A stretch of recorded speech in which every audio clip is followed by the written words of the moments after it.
So hello everyone, welcome back to your channel. Well, आज आप जो सीखने वाले हैं दिस इज हाईली इंपॉर्टेंट जब आप स्टॉक मार्केट में इन्वेस्टमेंट शुरू करना चाहते हैं। सी, आप कहीं पर भी अपना पैसा डालने वाले हैं, अपना हार्ड अर्न मनी डालने वाले हैं, तो आप क्या बिना सोचे समझे पैसा डाल दोगे? क्या देखने की जरूरत होती है, क्या एनालाइज करने की जरूरत होती है, और उसके लिए आपको आज क्या सीखने की जरूरत है? हम बेसिकली उस टॉपिक के ऊपर बात करने वाले हैं, and that is fundamental analysis. See, basically जब आप इन्वेस्ट करना चाहते हैं, दो चीजें इंपॉर्टेंट है। एक है फंडामेंटल एनालिसिस और दूसरी होती है टेक्निकल एनालिसिस। हम अभी आने वाली कुछ वीडियोस के अंदर टेक्निकल एनालिसिस को भी इन डेप्थ सीखने वाले हैं, पर अभी हम बात कर रहे हैं कि आप किस तरीके से किसी भी स्टॉक की फंडामेंटल एनालिसिस करो। आप फंडामेंटल एनालिसिस का शॉर्ट में बताऊं क्या मतलब होता है, इसे कॉम्प्लिकेट नहीं करते। सबसे पहले मुझे देखना है कि भाई जो भी मैं चीज खरीद रहा हूं, क्या वो मुझे सस्ते में मिल रही है या महंगे में मिल रही है। इसका मतलब क्या होता है, वॉरेन बफे बोलते हैं कि आप वैल्यू इन्वेस्टिंग करो। लोग आपको कंफ्यूज करेंगे बड़े बड़े टर्म्स बोल के। देखो, फंडामेंटल एनालिसिस के अंदर लोग आपको गाइड करेंगे कि आप वैल्यू इन्वेस्टिंग करो। अब वैल्यू इन्वेस्टिंग के लिए आपको बहुत टाइम लगाने की जरूरत नहीं है। वैल्यू इन्वेस्टिंग के लिए बस आपको इतना समझने की जरूरत है कि मैं जो भी बाय कर रहा हूं, मैं जो भी स्टॉक बाय कर रहा हूं, वो उस स्टॉक की इंट्रिंसिक वैल्यू से ऊपर बाय कर रहा हूं या नीचे बाय कर रहा हूं। देखो, दो चीजें होती है, एक होती है वैल्यू और एक होती है प्राइस। प्राइस वो है जो आप देते हो और वैल्यू वो है जो आपको मिलती है। And it is not just in stock market. See, मैं ओवरऑल बिजनेस की बात करता हूं। आप कहीं पर भी किसी भी चीज के लिए पैसा देते हो, चाहे आज वो गाड़ी हो या अपना हेयर कट आप करवाते हो। आपने हेयर कट के लिए पैसा दिया और आपको उसके बदले में वैल्यू मिली। अब आपको ये देखना है वैल्यू उस हिसाब से मिली नहीं मिली। किसी ने आपसे 50 रुपए हेयर कट के चार्ज करे और उसने आपको मजा दे दिया। उसने हेयर कट के बाद आपकी फ्री में मसाज भी करी, बाल काटने से पहले शैम्पू भी किया, आपको लगा यार वैल्यू बहुत अच्छी दी है, और 50 रुपए तो कुछ भी नहीं है। और किसी ने आपसे 500 रुपए लिए हेयर कट के और उसने आपको सेटिस्फाई भी नहीं किया, आपको मजा भी नहीं आया और हेयर कट भी बेकार हुआ। अब आप बोलोगे वैल्यू नहीं मिली। तो अब ये तो हुआ एक रियल लाइफ एग्जाम्पल वैल्यू का। पर जब आप कुछ खरीदने जा रहे हैं, अभी हम स्टॉक की बात करें, एग्जांपल आप कहते हैं कि मैं गोल्ड खरीदने जा रहा हूं। अब आपको गोल्ड में क्या पता लगता है कि मैं गोल्ड खरीद रहा हूं, मेरे पास एक प्रीशियस मेटल आ रहा है, आज वो मान लीजिए 50,000 का भाव है उसका 10 ग्राम का, तो आप 50,000 रुपए देके आज गोल्ड लेकर आ रहे हो। अब आपको कैसे पता आपने खरीदा महंगा या सस्ता खरीदा है? सी, यू डू नॉट नो। आपने प्राइस दिया, आपको वैल्यू मिली, आपको गोल्ड मिल गया। एक चीज यहां पर ये है कि क्योंकि आपको ये पता है कि गोल्ड का तो यार यूनिवर्सल वैल्यू सेम है। आजकल में थोड़ा बहुत फ्लक्चुएट डेफिनेटली कर सकता है, बट अगर मैंने आज 50,000 का खरीदा है तो वो 50,000 का बिक भी सकता है। स्टॉक के केस में भी ये है। पर कभी कभी हम क्या करते हैं, अब ये गोल्ड की जगह मैं रियल एस्टेट पे आ जाता हूं। अब आपको समझ आएगा, आपने एक प्रॉपर्टी 1 करोड़ रुपए की खरीदी, अब वो 1 करोड़ की है या नहीं है ये कैसे पता लगेगा? गोल्ड तो सबके पास सेम है, किसी भी ज्वेलर के पास जाओगे एक ही रेट देगा कोई भी। बट यहां पे जैसे ही आप आ जाते हो रियल एस्टेट खरीदने, चीजें बदल कैसे जाती हैं। एक प्रॉपर्टी आप 1 करोड़ की ले रहे हो, अब आप कहेंगे यहाँ पे बहुत सारी चीजें मैटर करती हैं।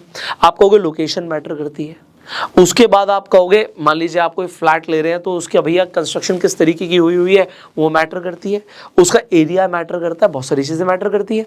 तो ये बहुत सारी चीजें जो मैटर करती हैं, वो बहुत सारी चीजों की एनालिसिस आप करते हो और उसके बाद आप खरीदते हो। तो आपको ये पता लगता है कि मैं 1 करोड़ रुपए दे रहा हूं तो उसके बदले में मुझे वैल्यू क्या मिल रही है। और फिर उसके बाद आप क्या करते हो, सब कुछ देखने के बाद फिर आप पीयर कंपैरिजन करते हो। पीयर कंपैरिजन क्या होता है, और ये हम स्टॉक मार्केट में भी करने वाले हैं। पीयर कंपैरिजन क्या है कि भैया 1 करोड़ का फ्लैट यहां पे मिल रहा है और 1 करोड़ का फ्लैट 1 किलोमीटर दूर मिल रहा है, बट यार ये वाला फ्लैट ज्यादा अच्छा है, इसका साइज भी बड़ा है, इसमें 1 BHK मेरे को ज्यादा भी मिल रहा है, वो 3 BHK है। मान लीजिए आपको लगता है यार 4 BHK मिल रहा है मुझे तो, और यहाँ पे यार इसकी जो फेसिंग है नॉर्थ ईस्ट फेसिंग है, इसकी लोकेशन भी बेटर है, मार्केट भी पास है, स्कूल भी पास है, आपका हॉस्पिटल भी पास है, ये थोड़ा सा दूर है, यहाँ पे मेट्रो स्टेशन भी पास है। सो अब आपने बहुत सारे फैक्टर ऐड कर दिए और उसके बाद आपको ये क्या दिखता है, मैंने एक पीयर कंपैरिजन किया कि ये बेटर है। अब आप क्या करते हो, थोड़ा सा और सर्च करते हो, आपको पता लगता है एक और फ्लैट है वो 95 लाख में मिल रहा है और वो बिल्कुल बगल वाली बिल्डिंग में है, बाकी सारी चीजें सेम है। अब आप क्या करोगे, अब आप कहोगे यार 95 वाला बेटर है। अब ये आप कैसे पहुंचे कंक्लूजन पे, क्योंकि आपने कोई ना कोई एनालिसिस करी है। स्टॉक मार्केट में भी एक राइट कंक्लूजन पे पहुंचना जरूरी है कि हम 1 रुपया भी दे रहे हैं ना, वो हमारा फालतू का नहीं आया हुआ, हमने मेहनत से कमाया है। तो हम राइट इन्वेस्टमेंट करें। और वैल्यू इन्वेस्टिंग का मतलब क्या होता है, मैंने आपको शॉर्ट में बता दिया, आप सब कमेंट्स में लिख के बताओगे। वैल्यू इन्वेस्टमेंट का मतलब होता है, वैल्यू इन्वेस्टिंग का मतलब होता है जब आप किसी भी स्टॉक को, किसी भी एसेट को उसकी इंट्रिंसिक वैल्यू, जो उसकी वैल्यू है, उससे कम भाव में खरीद लेते हो।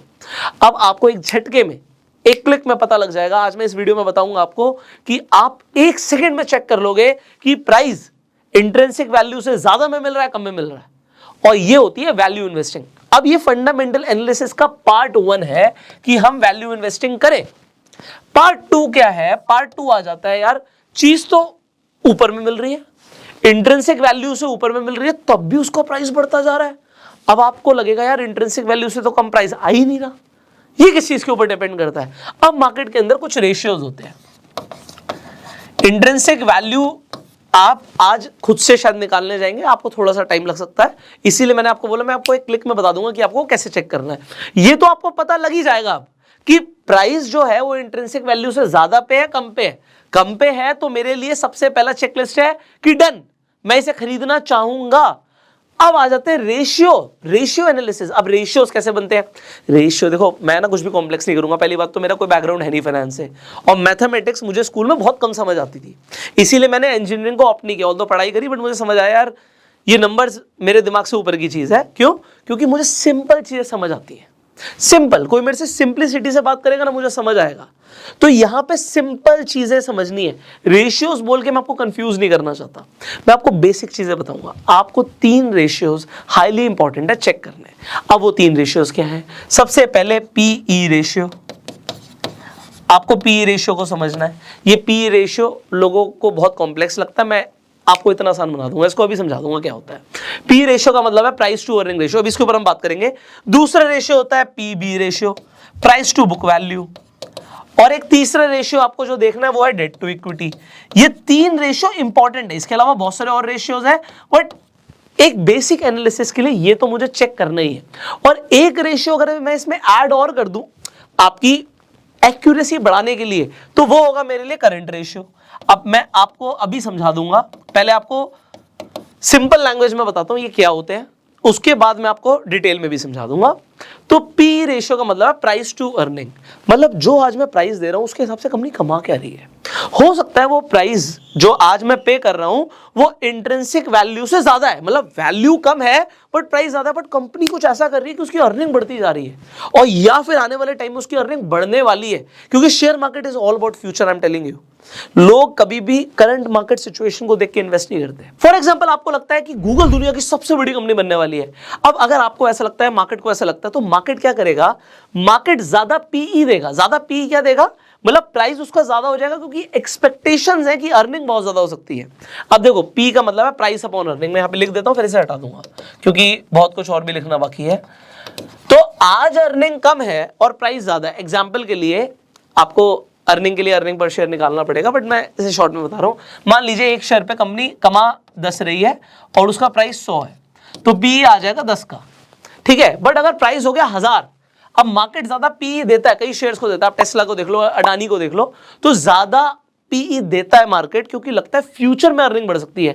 तो आज आपको देखिएगा यार पीई तो हो गया 100 का, बट अगर कल को अर्निंग बढ़ गई, अर्निंग ही 100 की हो गई, तो कल को ये 100 की जगह 10 का रह जाएगा पीई। तो प्राइस आज मार्केट ज्यादा दे सकती है किसी भी स्टॉक को, so this is price to earning. But अब होता क्या है, अगर आपको दिख रहा है प्राइस, आपको दिख रहा है 100 का है और अर्निंग पर शेयर है आपका 100 का, पी आ रहा है 10 का, तो इसका मतलब क्या हुआ? शॉर्ट में यार आप कहोगे बिल्कुल देसी लैंग्वेज में बताओ। देसी लैंग्वेज में मतलब यह है कि अगर आप किसी भी कंपनी को पैसा दे रहे हो, अगर आप किसी भी शेयर को खरीद रहे हो, मतलब आप कंपनी को पैसा दे रहे हो और उसका पी 10 का है, तो आप 1 रुपया कमाने के लिए 10 रुपए दे रहे हो। इसका मतलब ये होता है आज आप 1 रुपया कमाने के लिए 10 रुपए दे रहे हो सकता है आपको लगे यार कल को बहुत ज्यादा फायदा हो सकता है आपका, क्योंकि कंपनी की अर्निंग अगर बढ़ गई तो पी और कम हो जाएगा, हो सकता है कंपनी का पी 5 का रह जाए। बट अगर आज आपको दिखता है पीई है 100 का, तो आप देसी लैंग्वेज में मतलब क्या हुआ इसका मतलब यह हुआ कि यार आप 1 रुपया कमाने के लिए 100 रुपए दे रहे हो, इसका मतलब यह हुआ। तो पी जितना कम होगा उतना अच्छा है। ऐसे ही होता है PB ratio, price to book value. अब एक तो हुई कंपनी की अर्निंग, अर्निंग बहुत अच्छी है। देखो हर बिजनेस का फोकस क्या होता है, अर्निंग। बट एक होती है बुक वैल्यू, कंपनी के पास है क्या, उसकी वैल्यू क्या, उसके पास है क्या। आज अगर कंपनी को बेचना भी पड़ जाए तो उस टाइम पे आपको क्या मिलने वाला है। तो मैं आपको बता रहा हूं, पीबी रेशियो भी जितना कम होता है उतना अच्छा होता है। इसका मतलब यह है कि अगर उसकी बुक वैल्यू, एग्जांपल के लिए बुक वैल्यू पर शेयर 100 आ रही है और प्राइस भी 100 का है, तो आपका पीबी रेशियो 1 का आ जाएगा।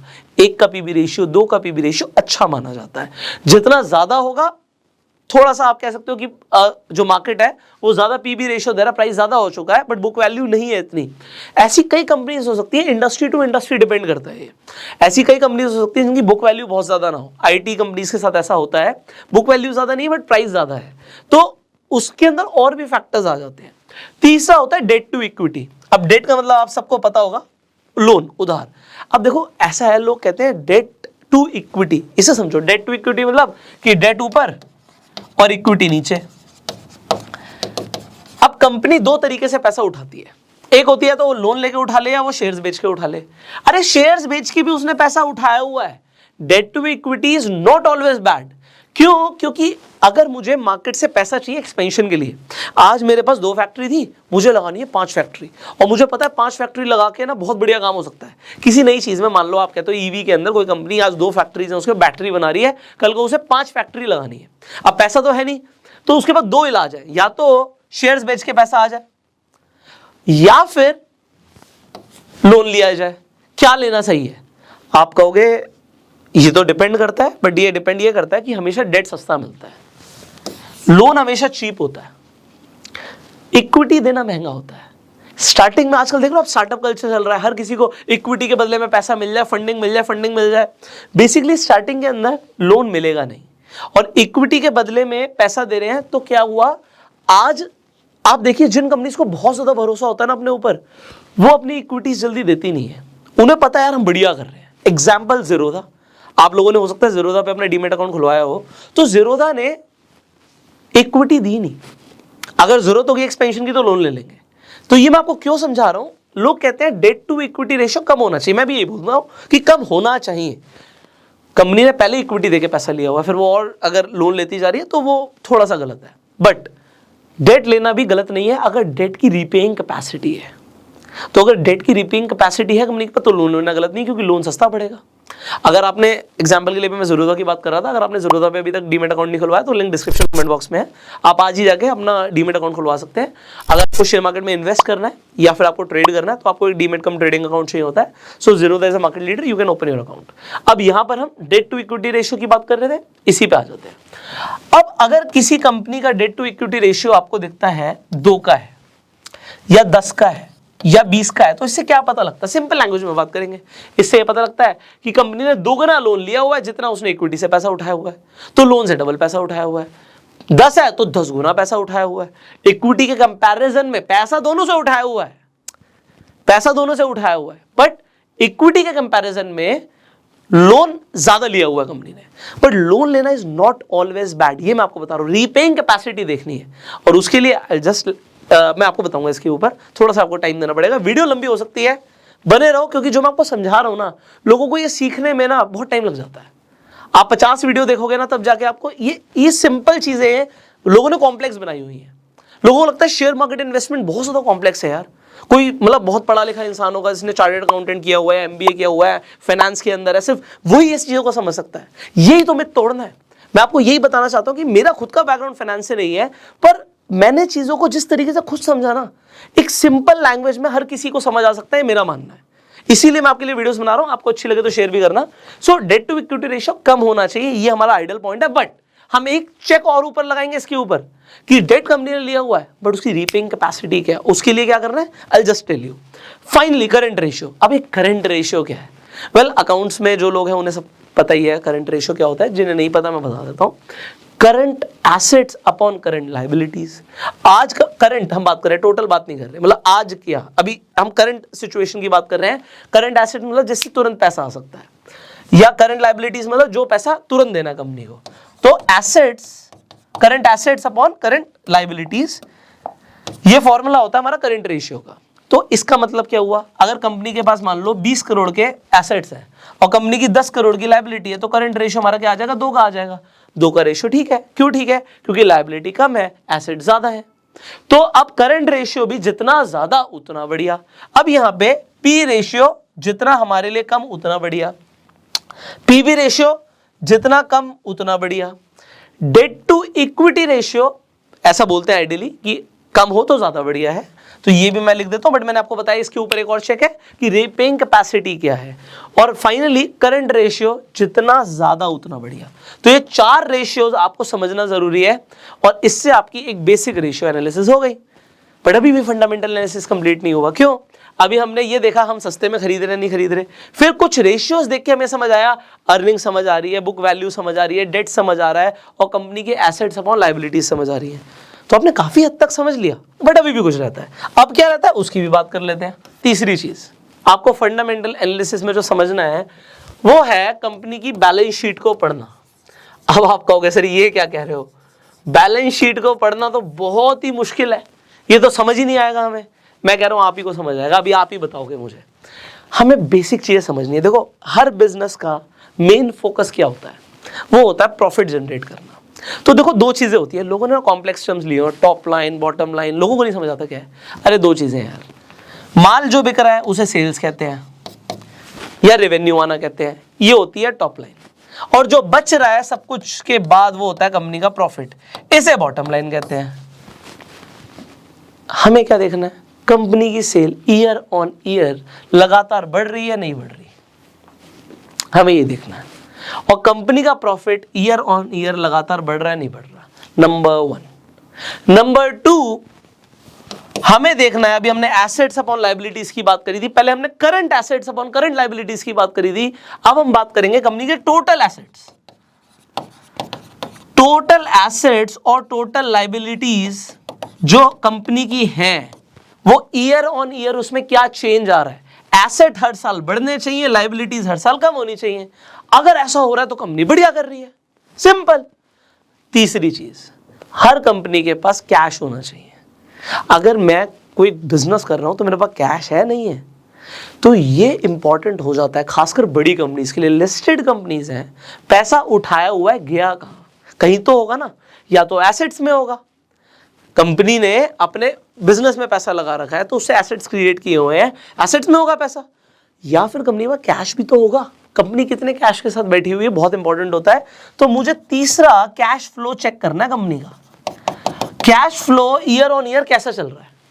अब देखो अगर कंपनी लगातार सेल बढ़ा रही है, प्रॉफिट बढ़ा रही है, एसेट्स बढ़ रहे हैं, लायबिलिटीज कम हो रही हैं और कैश फ्लो बढ़ रहा है, बस इसे ही कहते हैं बैलेंस शीट चेक करना। आपको मुझसे सुन के लग रहा है मुश्किल चीजें, नहीं है, ये इजी है यार, कॉम्प्लेक्स है ही नहीं।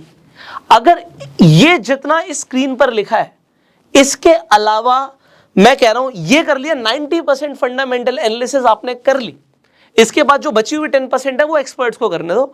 एक्सपर्टीज आपको भी आ जाएगी, किसी भी फील्ड में 5 साल देने हैं और आपको भी एक्सपर्टीज आ जाएगी। अब यही काम आप 5 साल तक करते रहोगे, आप एक्सपर्ट बन जाओगे। बट मैं आपको एक बात बता रहा हूं, अगर आपने ये सब चेक कर लिया 90% टाइम आप गलत नहीं हो सकते, मैं आपको बता रहा हूं ये चीज। इसके साथ साथ हम डेफिनेटली टेक्निकल्स को ऐड करेंगे। कुछ लोग क्या करते हैं, फंडामेंटल एनालिसिस सिर्फ फंडामेंटल्स देखते हैं, कुछ लोग सिर्फ टेक्निकल्स देखते हैं। मैं कहता हूं जब दोनों अगर हम सीख सकते हैं तो दोनों को समझ के इन्वेस्ट करेंगे।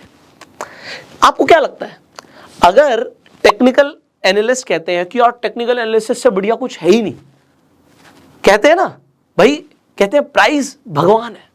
जब प्राइस भगवान है, वो प्राइस को देखते हैं, हम कहते हैं बिल्कुल हाथ जोड़ के जो आप कह रहे हो ठीक कह रहे हो भाई, हम सीख लेते हैं, हम समझ लेते हैं।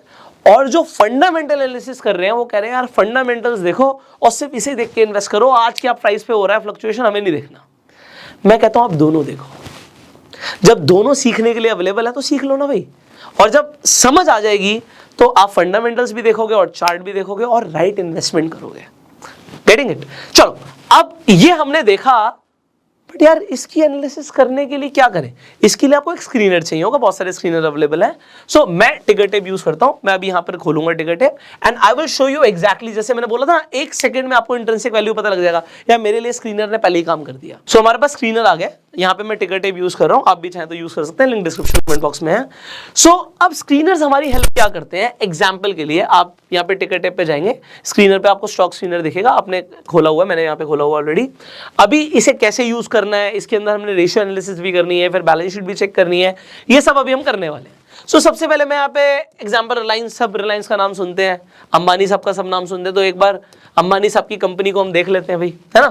तो अब यहाँ पर मैंने बोला था एक सेकंड में पता लग जाएगा कि इंट्रिंसिक वैल्यू से ऊपर है प्राइस है नीचे है।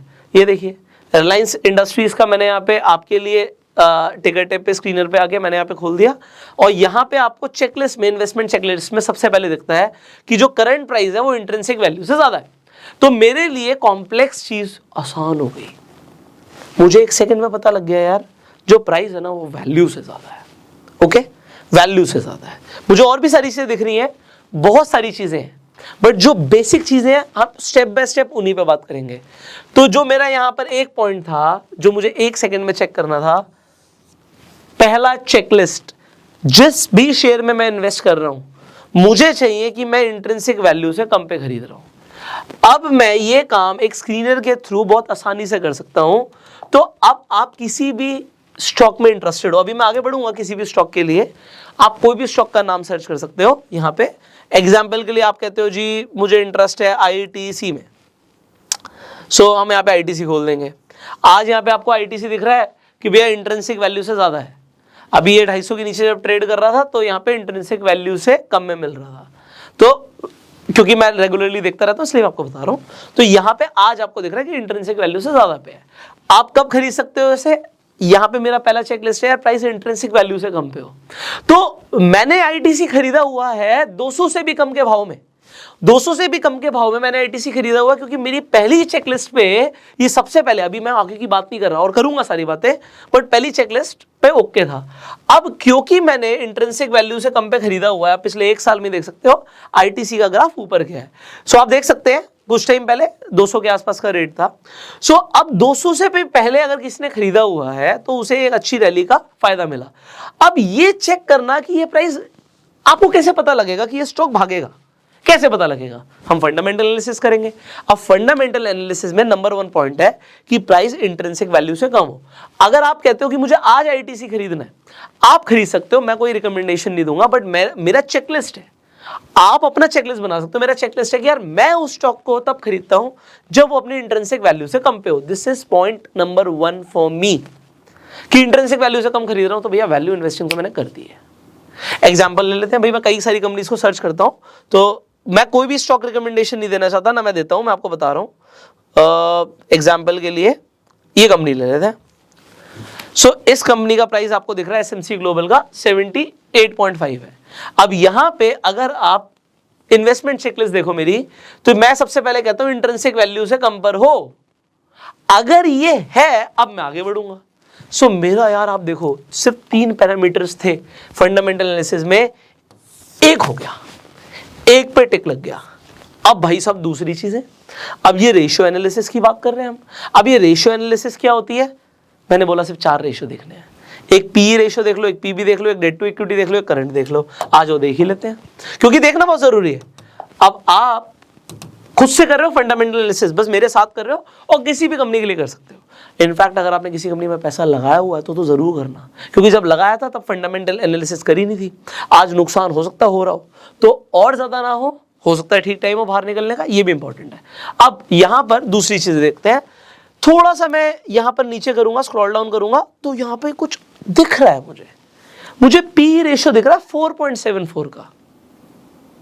ओके, ये ज्यादा है कम है, इंडस्ट्री वाइज डिपेंड करता है। अभी मैं पीयर कंपैरिजन भी करूंगा, बट यस ज्यादातर लोग आपको ये बोलेंगे कि अगर किसी भी कंपनी का पी 20 से नीचे होता है तो जनरली अच्छा होता है। आज मैं, आप समझिए, पैसा लगा रहा हूं, तो ये जो मैं पी रेशियो देख के पैसा लगा रहा हूं, मुझे दिख रहा है 20 से कम का है, तो मेरे लिए अभी एक राइट टिक है। पीवी रेशियो मैंने आपको बताया, ये भी जितना कम हो उतना बढ़िया होता है। प्राइस टू बुक वैल्यू, तो बुक वैल्यू ज्यादा है, प्राइस कम है। अच्छा, कई लोगों का सवाल आएगा कि सर हमें किसी कंपनी का पी रेशियो नेगेटिव में दिख रहा है, एग्जांपल दिखा रहा हूं आपको, फिर हम इसी स्टॉक की दोबारा एनालिसिस कर लेंगे। एग्जांपल जोमेटो पे आ जाओ, तो मैं जोमेटो पे आ गया, ओके, पी रेशियो के लिए इनसफिशिएंट डाटा है, बट आपको दिखता है पी रेशियो -42 है। अभी माइनस का मतलब क्या है? देखो, माइनस का मतलब यह है प्राइस तो कभी भी नेगेटिव नहीं हो सकता, तो प्राइस तो मुझे दिख रहा है 62 रुपए का है, बट अर्निंग नेगेटिव में हो सकती है। तो अगर मैं यहीं पे इसकी एनालिसिस करूं, सो अगर मैं फाइनेंशियल्स में जाऊंगा, अभी हम बैलेंस शीट की बात कर रहे थे, तो अगर कंपनी प्रॉफिट नहीं बना रही, नेट इनकम देख रहे हो आप माइनस में दिख रही है, अगर नेट इनकम कंपनी की आपको दिख रहा है कि लॉस हो रहा है, तो उसका पी रेशियो नेगेटिव में आएगा। बट इंपॉर्टेंट क्या है, इंपॉर्टेंट चीजें समझानी जरूरी है। पी रेशियो नेगेटिव में हो सकता है, पीवी रेशियो नेगेटिव में नहीं हो सकता, तो बुक वैल्यू कुछ ना कुछ तो होगी। बुक वैल्यू 3 की है, अब ये ज्यादा है कम है आप बताएंगे। वैसे आपको समझ आ रहा है कि पीवी रेशियो के हिसाब से देखें तो 3 का बुक वैल्यू गलत नहीं है, ठीक है, ये गलत नहीं है। तो बुक वैल्यू है कंपनी के पास, प्राइस आज 3 गुना ज्यादा है उसकी बुक वैल्यू से, ये अलग बात है, तो वो मार्केट देता है। अब कुछ और समझ रहे हैं, यहाँ पे सेक्टर पी -165 का है, आप कोई बोले कि 42 का गलत है, सही है, सो अभी हमें काफी कुछ करना है। बेसिकली यार प्रॉफिट मेकिंग कंपनीज में पैसा लगाओ तो ज्यादा अच्छा रहता है। सो एक अभी हम एनालिसिस कर ही रहे थे आपके साथ, एक सेकेंड, ये कुछ और खोल लिया हमने, so just a second, okay. So मैं शेयर की बात कर रहा हूँ एग्जाम्पल के लिए। अब मुझे कैसे पता लगेगा, ये मैंने बोला 20 से कम होता है बढ़िया होता है, तो मैं यार एक पीयर पी देखना चाहता हूं, उस सेक्टर का पी क्या है। यहां पे आपको सेक्टर का पी भी दिख रहा है 20 है, सॉरी पी दिख रहा है 20 है, 20 का पी सेक्टर का है।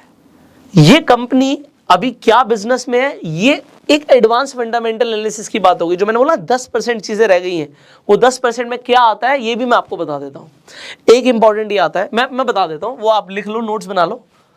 सारा तो मुझे भी नहीं पता, मैं आपको क्लियर बोल सकता हूँ, मैं कोई एक्सपर्ट नहीं हूँ, बस जितनी चीजें मुझे समझ आती है मैं आपको वो बता सकता हूँ।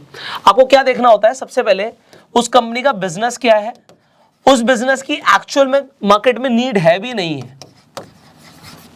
फिर आपको उस बिजनेस का फ्यूचर पर्सपेक्टिव देखना होता है कि फ्यूचर में वो बिजनेस कैसा करेगा। एग्जांपल, आप कोल इंडिया लिमिटेड की बात करते हो, तो आज वो बिजनेस क्या कर रही है, पब्लिक सेक्टर की कंपनी है, आपको समझ आ रहा है, तो गवर्नमेंट की कंपनी, कोल इंडिया की बात कर रहे हैं हम, आज उनका बिजनेस कोल के ऊपर डिपेंड करता है, बट आने वाले टाइम में लोग रिन्यूएबल एनर्जीज के ऊपर ज्यादा जा रहे हैं, तो एक अभी उसकी भी एनालिसिस मैं करने वाला हूं। तो मुझे फ्यूचर भी देखना है। अगर आप फ्यूचर ओरिएंटेड की बात करोगे, अडानी ग्रीन का शेयर भाग रहा है क्योंकि लोगों को दिख रहा है फ्यूचर है, टेस्ला का शेयर भाग रहा है क्योंकि लोगों को लगता है फ्यूचर है। तो बिजनेस क्या है, उसकी जरूरत कितनी है, भाई गाड़ी बनाती है टेस्ला, गाड़ी तो मारुति भी बनाती है, बट टेस्ला बहुत ज्यादा हाइप्ड क्यों है, क्योंकि फ्यूचर आपको देखना जरूरी होता है। ये कुछ चीजें आपको देखनी है। दूसरा, वो कंपनी जो भी कर रही है उसकी उस बिजनेस के अंदर मोनोपोली है या नहीं है। अगर कोई भी कंपनी बिजनेस कर रही है उसकी मोनोपोली है, एग्जाम्पल आईआरसीटीसी की बात करो, दूसरा कौन है भाई मार्केट में। अगर हम ट्रेन की बात कर रहे हैं, रेल की बात कर रहे हैं, तो इस बिजनेस के अंदर इंडिया के अंदर आईआरसीटीसी और कोई है ही नहीं, तो ये मोनोपोली बिजनेसेस हो जाते हैं, ठीक है। तो मोनोपोली बिजनेसेस को डेफिनेटली एडवांटेज मिलती है। तीसरी चीज क्या देखनी होती है, कॉम्पिटिटर्स। भाई ऐसा ना हो कि कंपनी का जो कॉम्पिटिटर हो ना वो इतना तगड़ा हो, इतना तगड़ा हो, देखो जिसकी मोनोपोली है वो तो सबसे ही तगड़ा है, बट अगर आप कोई ऐसे बिजनेस में उसमें कॉम्पिटिटर्स हैं और सामने वाली कंपनी इतनी तगड़ी है कि यार इसे टिकने नहीं देगी। एक एग्जांपल देता हूं, ये कैसे आप देखोगे, एक कंपनी का आपको यहाँ पे मार्केट कैप देखना होता है और दूसरा आपको क्या देखना होता है, सेल्स रेवेन्यू क्या आ रहा है। एक कंपनी का सेल्स और कैश फ्लो, ये दो चीजें बहुत इंपॉर्टेंट है। आपको दिख रहा है एक कंपनी का सेल्स आ रही है 200 करोड़ रुपए की, और एक कंपनी जिसमें आप पैसा लगा रहे हो उसका 20 करोड़ है। अब बाकी सारी चीजें तो इंपॉर्टेंट है ही, जो पहले भी बताया वो भी इंपॉर्टेंट है। और एग्जांपल के लिए इस कंपनी के पास 1000 करोड़ का कैश पड़ा हुआ है और उसके बाद 15 करोड़ का कैश पड़ा हुआ है। तो होता क्या है, जिस कंपनी के पास सेल ज्यादा आ रही है उसके पास नेटवर्क ज्यादा होता है, उसके कनेक्शन ज्यादा होते हैं इंडिया के अंदर। वैसे अब इसे आप समझ लेना खुद ही, पॉलिटिकल सपोर्ट नाम की भी एक चीज होती है। तो जिस बिजनेस के साथ अगर थोड़ा सा ऐसा हो गया तो शेयर्स भागते हैं, ठीक है। ये आगे की एनालिसिस है। आपको देखना है जो बिजनेस चल रहा है उसे कौन सी पार्टी के साथ थोड़ा सा कनेक्शन है, तो आप समझ रहे होंगे। ऐसे ग्रुप ऑफ शेयर्स भी है जो बहुत तेजी से भाग रहे हैं, बट इसे हम सब इनडायरेक्टली रख सकते हैं, डायरेक्टली हम बात नहीं कर सकते। But yes, political support it is not just in India, all over world. तो अगर कोई भी बिजनेस ऐसा है जिसे कहीं ना कहीं थोड़ा सा भी पॉलिटिकल सपोर्ट है, उस शेयर के भागने की प्रोबेबिलिटी बहुत ज़्यादा बढ़ जाती है। और फिर एक कंपनी का 15 करोड़ अकाउंट में पड़ा हुआ है, एक के पास 1000 करोड़ अकाउंट में पड़ा हुआ है, तो अगर वो बिजनेस करने निकलेंगे तो 1000 करोड़ वाला ना 15 करोड़ वाले को कुचल देगा, खत्म कर देगा। तो ये भी देखना जरूरी होता है। बट क्योंकि आप बिगनर हो सकता है ज़्यादातर लोग बिगनर हो, तो आप बस इतना देख लो, ये इंपॉर्टेंट है। क्योंकि अगर आप इस तरीके से इन्वेस्टमेंट करोगे, आप 10 में से 8 बार अच्छी कंपनीज ही चूज करने वाले हो, ठीक है। सो दिस इज इंपॉर्टेंट। मैं अगेन, मुझे फर्क नहीं पड़ता यार मेरी वीडियो लेंदी बनती है, हो सकता है बहुत लिमिटेड लोग इन वीडियोस को देखें, पर मुझे इस चीज से बहुत फर्क पड़ता है, जो लिमिटेड लोग इन वीडियोस को देख रहे हैं ना, उनको वैल्यू मिलनी चाहिए। उनको ऐसा ना लगे यार हम एक वीडियो देखने भी आए थे और टाइम वेस्ट हो गया। उनको ये होना चाहिए यार चाहे 1 घंटे की वीडियो थी पुष्कर की, बट हमें सीखने को मिला।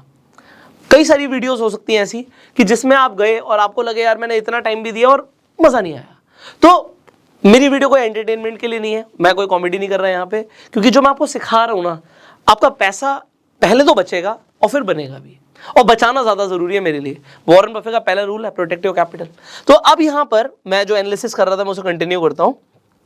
सो मुझे यहाँ पे दिख रहा है कि यार पी रेशियो 4.74 का है, पीबी रेशियो भी ठीक है 0.89 का है, डिविडेंड यील्ड अब ये क्या होती है। देखिए अभी यहाँ पर ना अगर आपको समझना है ये सब चीज़ें, मैंने एक तो रेशियो एनालिसिस के लिए एक डिटेल में वीडियो बनाई हुई है, आई बटन पे लेंगे आप जाकर उसे देख सकते हैं। तो मैंने ऑलरेडी टाइम लगाया हुआ है, तो शॉर्ट में मैं यहाँ पे बता रहा हूँ क्योंकि ये क्रैश कोर्स के अंदर आप अभी हैं और आपको back to back valuable videos मिलनी है। सो जो हाईली इंपॉर्टेंट है हम उसे डिस्कस कर रहे हैं, इंपॉर्टेंट तो फिर बहुत कुछ है। तो डिविडेंड यील्ड का सिंपल सी मतलब है कि कंपनी डिविडेंड कितना दे रही है। तो अब कुछ लोग बोलेंगे डिविडेंड ज्यादा अच्छा होता है, डिपेंड करता है आप किस तरीके के पर्सन हो। देखो कंपनी ना 2 तरीके से यहाँ पर आपको, एक तो या तो डिविडेंड देगी, अगर वो डिविडेंड नहीं दे रही, एग्जांपल गूगल डिविडेंड नहीं देता, तो अगर गूगल डिविडेंड नहीं देता तो वो पैसे को रखता है क्योंकि उसे लगता है लोगों को पहले ही पता होता कि उनको हम पैसा दे रहे हैं वापस, उसके बाद भी वो कहीं ना कहीं इन्वेस्ट करेंगे। तो अगर उन्हें इन्वेस्टमेंट आता तो हमें क्यों पैसे देते, उन्होंने हमें दे दिया तो हम ही खुद ही इन्वेस्ट करके कंपनी को बड़ा कर देंगे। तो या तो कंपनी अपने पास ही पैसे रखती है कंपनी को बड़ा करने के लिए, उससे कंपनी का शेयर प्राइस बढ़ जाता है। और अगर आप बहुत सारी कंपनीज देखेंगे, आप ओएनजीसी देखेंगे, इंडियन ऑयल देखेंगे, उनका डिविडेंड आपको यील्ड बहुत ज्यादा दिखेगा। कोल इंडिया की मैंने बात करी थी, तो कोल इंडिया का डिविडेंड यील्ड, हम कोल इंडिया की बात कर रहे थे तो मैं खोल ही देता हूँ क्योंकि एनालाइज तो आप कर ही रहे हैं। ये देखिए हमने कोल इंडिया की बात करी, अब ये वो 10% वाला पॉइंट यहाँ पे इंपॉर्टेंट है, इंट्रिंसिक वैल्यू से कम पर है भाई। पीई 8.33 का है, इंडस्ट्री पीई 13 का है, कम है। पीबी रेशियो 3.30 का, मतलब प्राइस बुक वैल्यू से ज्यादा का है। डिविडेंड यील्ड, डिविडेंड बहुत अच्छा दे रही है कंपनी, 7.25% का है। बट मैं इन्वेस्ट करूं ना करूं, अब यहाँ पे आपका, अभी हम आगे की भी बात करेंगे, अभी बैलेंस शीट की भी बात करनी है, और भी चीजें हैं, पर इंपॉर्टेंट क्या था, पहले बिजनेस भी देखना है, वो बिजनेस कर क्या रही है, उसकी जरूरत कितनी है, आने वाले टाइम में फ्यूचर पर्सपेक्टिव क्या है। ये थोड़ा सा एक लेवल ऊपर है, बट आपको खुद देखना है, अदरवाइज आपको कोल इंडिया की बाकी के फाइनेंशियल ठीक ठाक लगने वाले हैं।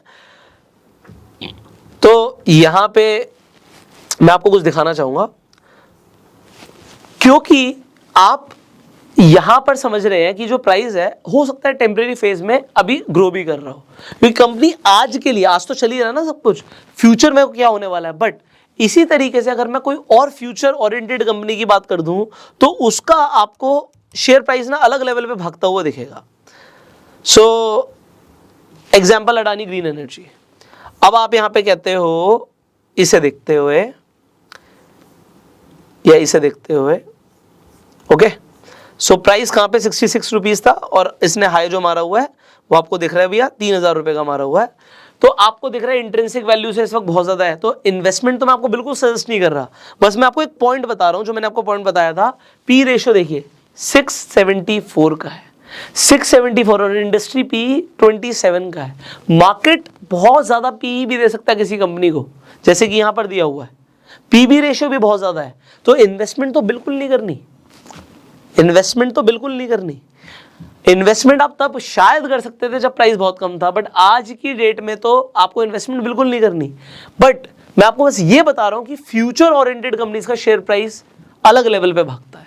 तो यहां पे आप समझ रहे हो, 27 रुपए से अगर कंपनी का प्राइस 2700 चला गया तो 100 गुना की ग्रोथ है। 1 लाख रुपए 1 करोड़ भी बनता है शेयर मार्केट में, ऐसे बनता है, बट संभल के।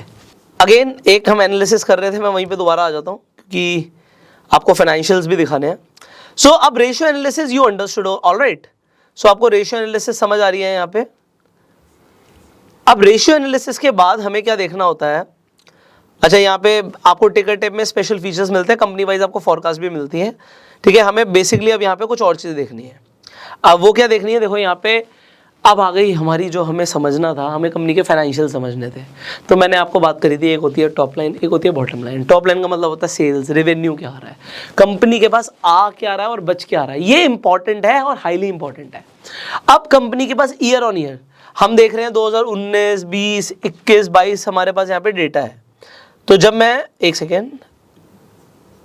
2019, 20, 21, 22 की बात कर रहा हूँ तो उससे 59 दिख रहा था, इसलिए मैंने थोड़ा सा साइड किया आपके लिए, ओके। अब आप यहाँ पर देखिए, इंपॉर्टेंट चीजें समझाने की कोशिश करूंगा। यहाँ पे टोटल रेवेन्यू हमें ये देखना होता है, नंबर 1 कि ईयर ऑन ईयर बढ़ रहा है नहीं बढ़ रहा। 2019 में ऑलमोस्ट 750 करोड़, 759, 784, फिर 908, 1100 और अभी तक आपको दिख रहा है 1140। ईयर ऑन ईयर रेवेन्यू बढ़ रहा है, good, thumbs up. Net income important है, पॉजिटिव में होना इंपॉर्टेंट है, फ्लक्चुएट कर सकती है, उसके बहुत सारे और रीजंस हो सकते हैं, बट अभी कंपनी की इनकम ओवरऑल बढ़नी चाहिए, कम से कम 3 साल में तो मुझे ग्रोथ दिखनी चाहिए। तो अब 2019 में 74 करोड़, 23 करोड़, 104 करोड़, 174 करोड़, 152 करोड़। तो ये समझ आ रहा है कि कंपनी लगातार प्रॉफिट कमा रही है, ओके। कोई भी हल्की कंपनी, बेकार कंपनी, पेनी स्टॉक आपको 1 साल 2 साल में हो सकता है आपको दिखे कुछ है, उसके बाद वो एकदम से डूबता हुआ दिख रहा है। मुझे चाहिए कंसिस्टेंसी भाई, आप लगातार क्या कर रहे हो, ये इंपॉर्टेंट है। सो ये एक एग्जांपल है, अगेन कोई भी स्टॉक रिकमेंडेशन नहीं है, आपको खुद से एनालाइज करके ही इन्वेस्ट करना है। सो एक चीज जो मैंने आपको सबसे पहले बताई थी यहां पर, जो मुझे बैलेंस शीट को स्टडी करना है, सेल्स और प्रॉफिट कंपनी का सही है या नहीं है। ओके भाई, ओके रिपोर्ट है। P ratio okay, PB ratio okay. अभी डेट टू इक्विटी और करंट रेशियो भी चेक कर लेते हैं 1 मिनट। इनफैक्ट एक कंपनी की बात नहीं है, आपको लगता है निफ्टी 500 की मैं बात करता हूं, आप किसी भी कंपनी का सबसे पहले ये बेसिक जो रेशियोज है ना, ये आप स्टॉक स्क्रीनर पर जाकर देख सकते हो। यहाँ पे जब आप स्टॉक्स यूनिवर्स में जाओगे, आपको निफ्टी 50 दिख रहा है, निफ्टी मिड कैप 100 दिख रहा है, निफ्टी 100 दिखता है। आप निफ्टी 500 के अंदर भी अगर आप देखना चाहते हो, मैंने यहाँ पे निफ्टी 500 सेलेक्ट किया हुआ है, सो आप यहाँ पे फिल्टर डाल लो। आपको मैंने बोला कि हमें यहाँ पर क्या क्या चाहिए, हमें एक डेट टू इक्विटी चाहिए, मैंने लिया हुआ है डेट टू इक्विटी ऑलरेडी, और मुझे एक चाहिए होता है इंटरेस्ट कवरेज रेशियो। मैंने आपको बोला था कि कंपनी की पावर क्या है इंटरेस्ट पे करने के लिए। देखिए इंटरेस्ट कवरेज रेशियो हमने लिया हुआ है, और एक मुझे चाहिए था करंट रेशियो, तो करंट रेशियो भी लिया हुआ है। अब करंट रेशियो मैंने आपको बताया था जितना ज्यादा उतना बढ़िया। सो अब एग्जाम्पल के लिए मुझे यहां पर देखना है कंपनी का डेट टू इक्विटी रेशियो। अब देखिए यहां पर ऐसी ऐसी कंपनीज हैं जहां पे डेट बहुत ज्यादा है और इक्विटी के कंपैरिजन में डेट बहुत ज्यादा है। सो डेट टू इक्विटी आपको यहां पर दिख रहा है। एग्जांपल शॉपर्स स्टॉप लिमिटेड की हम बात करते हैं, आपको पता होगा शॉपिंग के लिए जाते हैं, तो यहां पर डेट टू इक्विटी रेशियो आपको 2700 से ऊपर का दिख रहा है, ऑलमोस्ट 2800 के आसपास। उसके बाद करंट रेशियो क्या देखना होता है कि लाइबिलिटी ज्यादा है, एसेट ज्यादा है। सो अगर एसेट ज्यादा होता तो 1 से ऊपर होता, अभी लाइबिलिटी ज्यादा है तो 0.77 दिख रहा है। और इंटरेस्ट कवरेज रेशियो भी हमारा ज्यादा होना जरूरी है, यहाँ पे 0.53 का मतलब जितना इंटरेस्ट लिया हुआ है उसके हिसाब से इनका इंटरेस्ट कवरेज रेशियो ठीक नहीं है। और अगर मैं यहाँ पे एक छोटी सी एनालिसिस करना चाहूं, कोई भी स्टॉक आपके सामने खुला हुआ है, आपको बेसिक एनालिसिस करनी बहुत जरूरी है। सो आपको दिख रहा है इंट्रिंसिक वैल्यू से अभी प्राइस ज्यादा है, तो आप इस शेयर को नहीं खरीदोगे। देन बिजनेस देखना, फ्यूचर देखना, मोनोपोली देखनी, बहुत सारी चीजें हैं। तो ये आपको कैसे पता लगेगा, मैंने आपको ये बता दिया। अब हम आ जाते हैं फाइनेंशियल्स पे। ओके, एक एग्जाम्पल इसी कंपनी की हम बात कर रहे थे। सो फाइनेंशियल्स में हमने एक चीज समझ ली थी, वो थी सेल्स एंड प्रॉफिट। उसके बाद इनकम में आ गई सेल्स एंड प्रॉफिट। अब बैलेंस शीट का जो दूसरा पार्ट था हमारा, वो था हमारा कि कंपनी के पास टोटल एसेट्स और टोटल लायबिलिटीज कितनी है और उनका ईयर ऑन ईयर क्या चल रहा है। सो अगर मैं एसेट्स की बात करूं तो यहां पे हम टोटल एसेट्स देख रहे हैं हम ये एसएमसी की एग्जांपल के लिए बात कर रहे हैं। सो टोटल एसेट्स आपको दिख रहा है 2350 करोड़, 1800 करोड़, 2300 करोड़ और almost 2900 crore. So year on year ठीक है, मुझे ग्रोथ दिख रही है, कुछ ड्रास्टिकली कम नहीं है, बट लाइबिलिटीज बढ़ रही है, कम हो रही है। सो लाइबिलिटीज यहां पर 1600 करोड़, फिर कम हुई 1900 करोड़, 1600 करोड़, 2000 करोड़। सो अब अगर आपको एक बेसिक चीज देखनी हो कि एसेट ज्यादा है, लाइबिलिटी ज्यादा है, सो आप एसेट्स कहेंगे 3000 करोड़ के हैं और 2000 करोड़ की लाइबिलिटी है।